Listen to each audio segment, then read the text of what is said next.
Prophet of Allah ever spoke about it. That this had to be saved until the very last prophet. What is there so important about a one-eyed man? There was a one-eyed man in 1967 who was a very good general. Moshe Dayan.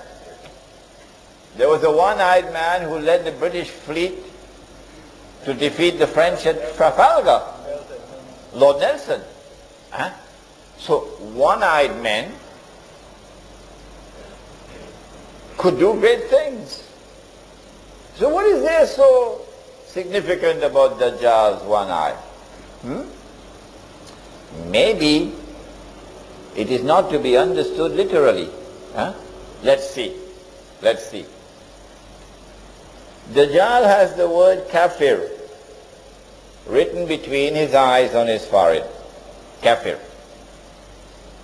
And every mu'min will be able to read it. Oh? So what about those who are not mu'min? Don't they have eyes too? How come they can't read? And this one can read. Maybe he's not reading with these eyes, Maybe. Let's see. Every mu'min will be able to read it, whether he is katib, can read and write, or ghair katib. He cannot read and write, he'll still be able to read it. So now it's clear. Now it's clear. He's not reading with these eyes. If he's not reading with these eyes, with which eyes is he reading? Do we have any other eyes beside these eyes? Do we have any other ears beside these ears? Once you can answer that question, you have penetrated the major ground of attack of Dajjal. Dajjal sees with one eye indicates that Dajjal has only external vision. And therefore knowledge comes only from external vision, the external senses. Dajjal is blind in the right eye indicates that Dajjal is internally blind. The Quran says, many ayat,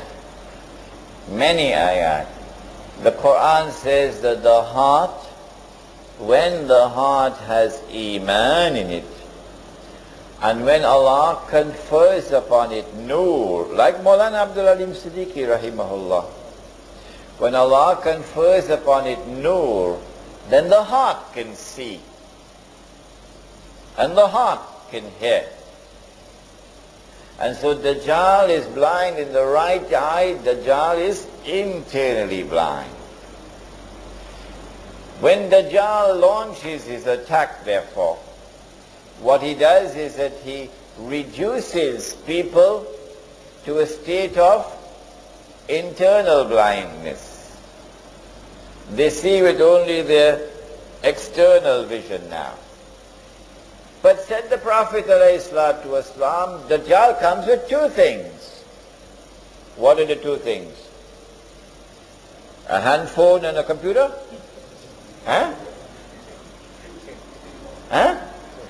Dajjal comes with two things. He comes with, help me somebody. No. He comes with two things. Come on somebody. Yes? Jannah and Jahannam. He comes with a river and a fire, says the Prophet ﷺ. He comes with a river and a fire. But his river is a fire.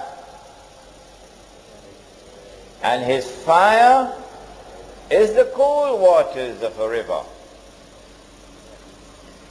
Whoever falls in his river will have his load of sin increased.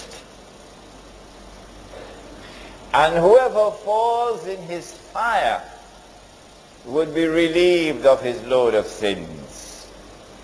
In other words, the age of Dajjal will be an age in which appearance and reality would be completely different from each other. If judgment is based only on external observation, then judgment will be based on external appearance. But the internal reality is different.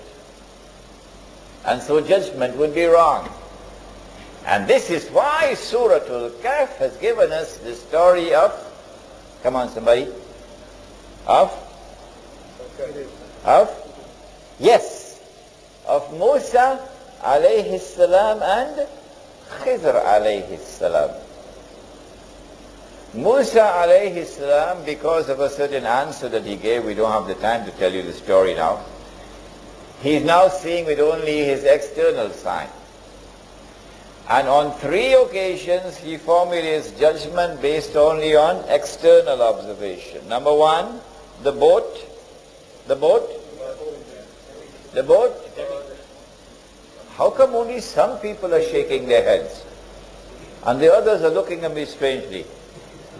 Do you read Surah Al-Kahf? Huh? The boat? Huh? Number 2, the boy. Number 3, the wall. Well, those of you who are not shaking your head, you better go and read Surah Al-Kahf now. On all 3 occasions, he's wrong. He's wrong. His judgment is wrong. So, even if you have a PhD from MIT, if your judgment is based only on knowledge which is externally derived, then in the age of Dajjal, you'll be wrong. You'll be deceived. Because reality is the opposite of appearance. In order to be able to penetrate reality, and how great is Allah's wisdom now. Praise be to Allah. Praise be to Allah. How great is He. How great is His wisdom. That in the last age, the only ones who will be able to penetrate external appearance to reach to the reality of things, in consequence of which they will not be deceived. The only ones then will be those in whose heart there is faith. Maybe the beard is there, mashallah. Maybe the hat is there, mashallah. Maybe he's in the masjid 5 times a day, mashallah. But maybe nothing is in the heart. Nothing in the heart. So he can't see. But when the heart is turned to Allah, when the heart submits to Allah, when the heart says, I live for you, I'll die for you, then that heart, Allah will confer upon it nur. And when such a person sees with that nur, listen to this hadith. My teacher Maulana Fadlur Rahman Ansari rahimahullah was so fond of quoting this hadith from the Sunan of Tirmizi. The Prophet said sallallahu ta'ala alayhi wa sallam, he said, ittaqu firasatal mu'min فَإِنَّهُ يَنْزُرُ بِالنُّورِ اللَّهِ. Fear that awesome, intuitive, internal, spiritual insight of the true mu'min. Because when he sees with the nur of Allah. And so this is Dajjal's major weapon, to reduce people to internal